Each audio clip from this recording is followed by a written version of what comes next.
Ananda menyadari sepenuh hati telah banyak berbuat salah dan hilaf, sengaja maupun tidak sengaja, baik berupa perbuatan maupun ucapan, hingga membuat Umi dan Ayah kesal, marah, dan juga kecewa. Oleh karena itu, kakak hanya mampu berdoa, semoga Allah memberikan pahala kepada Umi dan Ayah atas segala jerih payah Umi dan Ayah.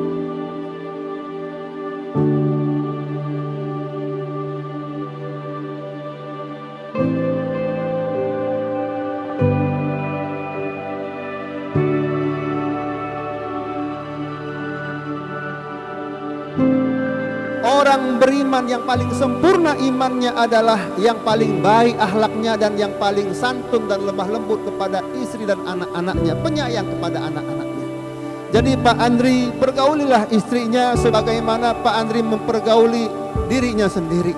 Sayangilah istri sebagaimana menyayangi diri sendiri.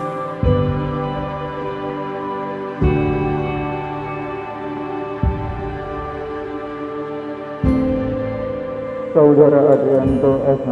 bin Haji Sugianto, saya nikahkan dan kawinkan saudara kepada putri kandung saya, Rizka Rahmadana STRAK binti Kayadi SSI, dengan mas kawin berupa logam mulia seberat 24 gram dan set perhiasan emas seberat 13,2 gram dibayar tunai. Saya terima nikahnya dan kawinnya Rizka Ramadana STRAK binti Kayadi SSI dengan mas kawinnya tersebut dibayar tunai.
Siapa orang yang menikahi seorang wanita dan tidak niat menikahi wanita kecuali apa? An yaghudda basarahu, untuk menundukkan pandangannya, wa yahsan farjahu, dan menjaga kehormatan dan kemaluannya, wa yasil rahimahu, dan menyambung silaturahimnya, maka kata Rasulullah, barakallahu lahu fiha wa barakallahu laha fihi. Maka lakinya akan diberikan keberkahan dan wanitanya akan diberikan keberkahan oleh Allah Subhanahu wa taala.